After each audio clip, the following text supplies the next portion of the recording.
القاسب حبیب اللہ کی ترجمہ ہے جی. یہ آپ نے سنی ہوگی روایت، پڑھی بھی ہوگی، میں نے بھی پڑھی ہے کئی جگہوں پر. اور جب یہاں سے جمعہ پڑھا کے جاتا تھا تو پاکستان منٹ گیٹ جو ہے اس کی دیوار کے اوپر بھی لکھی ہوتی تھی القاسب حبیب اللہ، اور بریکٹوں میں لکھا ہوا تھا الحدیث. اب تو میرا خیال ابھی میں نے نظر دوڑائی وہاں پر، نظر نہیں پڑی، شاید انہوں نے وہ مٹا دی ہے. وہ اسٹیشن بن گیا نا وہاں پر، اورنج ٹرین کا اسٹیشن بننے کے بعد شاید وہ پینٹنگ شینٹنگ ہوئی ہے تو وہ اب نہیں ہے. درسی کتابوں میں لکھی ہوتی ہے.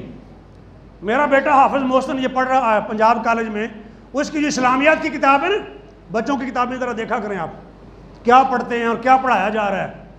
اسلامیات کی کتاب میں ایک دن میں دیکھ رہا تھا، اس میں وہ روایت لکھی ہوئی تھی القاسب حبیب اللہ، حلال روزی کمانے والا اللہ کا دوست ہے. ٹھیک ہوگی بات یہ، لیکن یہ حدیث ہے کہاں؟ یہ اہم سوال ہے. یہ حدیث ہے ذرا قرآن میں تو نہیں. القاسب حبیب اللہ الفاظ قرآن میں نہیں.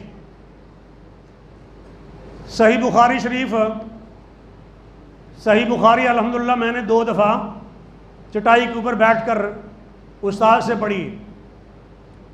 ایک دفعہ شیخ الحدیث ابراہیم عابد کنگنبوری سے پڑھی، اور دوسری دفعہ محمد بن عبداللہ شجاع آبادی سے اسلام آباد میں پڑھی ہے. سبکن 2 دفعہ بخاری شریف پڑھی ہے،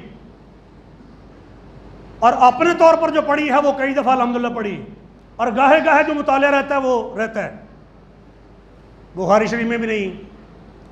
صحیح مسلم میں نے استاد محترم ڈاکٹر عبدالرشید اظہر رحمۃ اللہ علیہ سے پڑھی ہے، سبکن پڑھی ہے، اس میں بھی نہیں ہے.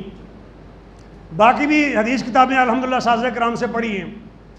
سنن ابی داؤد میں نہیں ہے، سنن نسائی میں نہیں ہے، سنن ترمذی میں نہیں ہے، ابن ماجہ میں نہیں ہے، موطا امام مالک میں نہیں ہے، حکی میں نہیں ہے، دارمی میں نہیں ہے، مسند احمد میں نہیں ہے، دار قطنی میں نہیں ہے. یہ حدیث کی بڑی بڑی کتابیں ہیں، ان تمام کتابوں میں یہ روایت نہیں ہے. ہے کہاں؟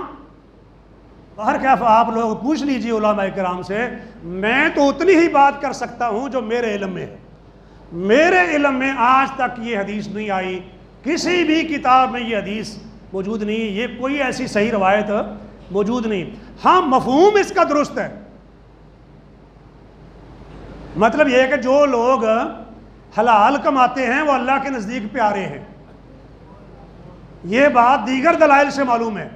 بلکہ صحیح بخاری کی ایک روایت ہے، ما اکل احدکم طعاما قط خیرا من عمل یدہ، کبھی کسی نے اس کھانے سے اچھا کھانا نہیں کھایا ہوگا جو اس کے ہاتھ کی کمائی ہو.